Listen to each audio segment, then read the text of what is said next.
40 years ago, the country's president since independence breathed his last.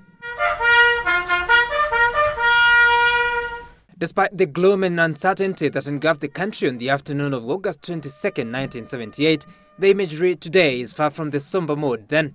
And so a son, now president, led the family and nation in remembering Mzee Jomo Kenyatta, who led the nation for 15 years. And while the country still struggles with basic human needs, many have blamed the founding fathers for failing to build a solid foundation for the nation. We're not here to glorify a man, because he was human like everybody else. And being human, there were the great things that he managed to achieve for this country, but there were also issues that he was confronted with. And so we celebrate a great leader who consolidated the country into a nation. 5 months ago, the son of Jomo and opposition leader Raila Odinga agreed to bury the hatchet for the nation, hoping to open a new chapter of political tolerance.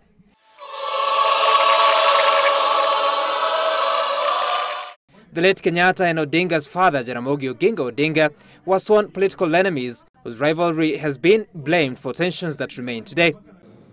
What is it that we, in turn, can do better to learn from the great things that they did, but also to learn from mistakes that were made? And that's the meaning of the handshake.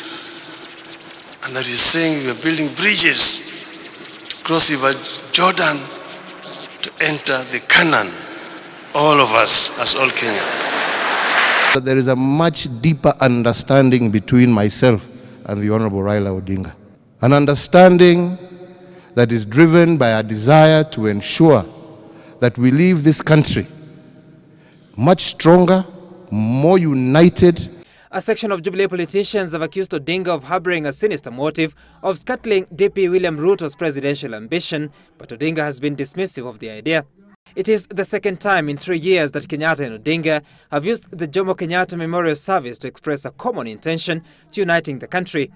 Never mind the divisive 2017 presidential election in between.